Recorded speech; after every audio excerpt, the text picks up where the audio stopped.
అందరికీ నమస్కారం.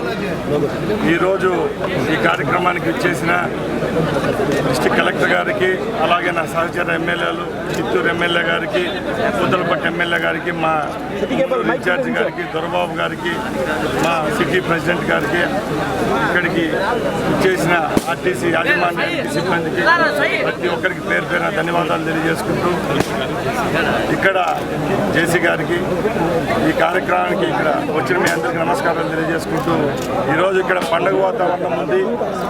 చంద్రబాబు నాయుడు గారు ముఖ్యమంత్రి అయిన తర్వాత ఎక్కడ చూసినా కోలాహలమే, ప్రతిరోజు పండుగ దినంగానే ఉంది. నిన్న 1వ తేదీన పెన్షన్లు ఇచ్చాం. ఈరోజు 3వ తేదీన 17 బస్సులను ఇక్కడ ప్రారంభించడం జరిగింది చిత్తూరు హెడ్ క్వార్టర్లో.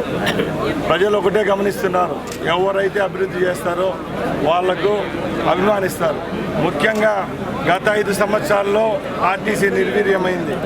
చంద్రబాబు నాయుడు గారు ముఖ్యమంత్రి అయిన తర్వాత సుమారు 1400 బస్సులు ఈరోజు ఏపీఎస్ఆర్టీసీ పరిధిలోకి వచ్చాయి. సుమారుగా ఇప్పుడు 400 బస్సులు రోడ్లపై కూడా రావడం జరిగింది.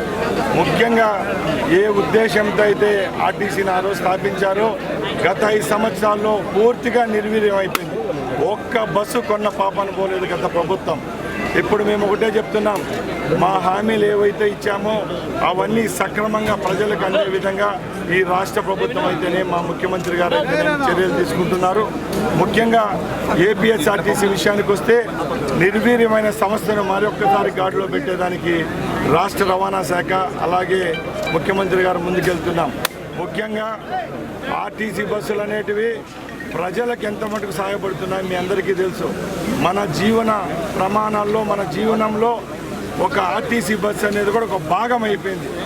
ఎక్కడ సూర్యుడు ఎక్కడి వరకు వస్తాడో అక్కడ వరకు ఆర్టీసీ బస్సు ఆంధ్రప్రదేశ్ రాష్ట్రంలో కుగ్రామాలకు కూడా వెళ్తుందంటే మీరు ఒకసారి ఆలోచించాలి.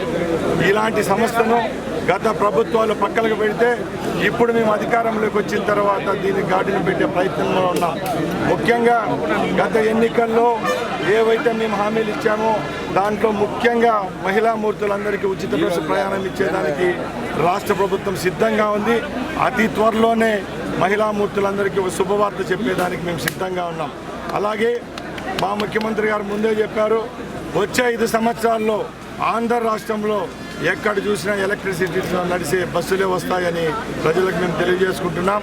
అలాగే మీ అందరి ఆశీస్సులు, దీవెనలు ముఖ్యమంత్రి గారి పైన ఉండాలా, మా ప్రభుత్వం పైన ఉండాలా. ప్రజలకైతే ప్రతి ఒక్కరోజు పండుగ దినంగా ఉండాలని ఆ వెంకటేశ్వర స్వామిని ప్రార్థిస్తూ సెలవు తీసుకుంటున్నాం. జై హింద్, జై తెలుగుదేశం, జై చంద్రబాబు.